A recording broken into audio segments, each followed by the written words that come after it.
a des rêves qu'on n'abandonne pas d'un coup, mais qu'on enterre lentement, petit à petit. À chaque refus que tu as posé dire à voix haute, à chaque fois que tu t'es convaincu que c'était déjà trop tard, à chaque année qui a passé puis où la vie a pris une autre tournure, une que tu n'as pas vraiment choisie. Il arrive un moment où ça fait même plus mal. Il reste qu'un silence là où il y avait quelque chose avant. C'est ce qui ressemble le plus à une tombe, à mon avis. Pas celle d'un corps, mais celle d'une version de toi-même qui n'a jamais eu la chance de vivre. On est ici à Jérusalem, là où se trouve la tombe la plus célèbre de l'histoire, et la première chose qui frappe, c'est que cette tombe est vide. Toutes les autres tombes de gens qui ont marqué l'histoire sont encore occupées, celles des grands leaders, artistes et figures qui semblaient immortels. Leurs noms survivent, mais eux, ils sont pas sortis.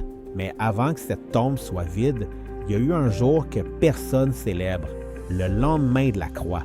Un samedi de silence total, sans signe, sans miracle, sans explication.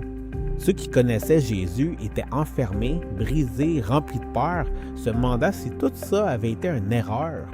Il n'y avait aucun moyen de savoir ce qu'allait arriver.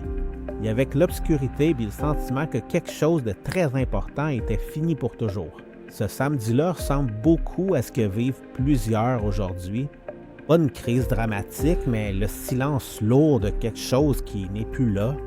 Un mariage qui n'a pas eu lieu, une entreprise qui n'a pas marché, une occasion qui s'est fermée, un enfant qui a pris un chemin qui fait mal, une version de toi que tu as laissé filer avec la vie sans attendre. Et dans ce silence-là, l'esprit fait ce qu'il sait faire, te convaincre qu'il est déjà trop tard, que ce qui a été enterré l'est pour toujours. Mais ce tombeau vide raconte autre chose. Il dit que ce que Dieu tient dans ses mains ne reste pas enterré, que le silence n'est pas toujours la fin, qu'il y a des moments où la seule chose à faire, c'est d'attendre, et que cette attente n'est pas une défaite. Si aujourd'hui tu as un rêve enterré que tu te rappelles à peine parce que tu as appris à vivre sans, cette histoire-là a aussi été écrite pour ce rêve.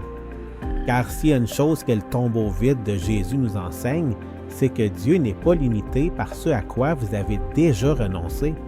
Voici des paroles de vie. Mais le jour du sabbat, ils se reposèrent conformément au commandement.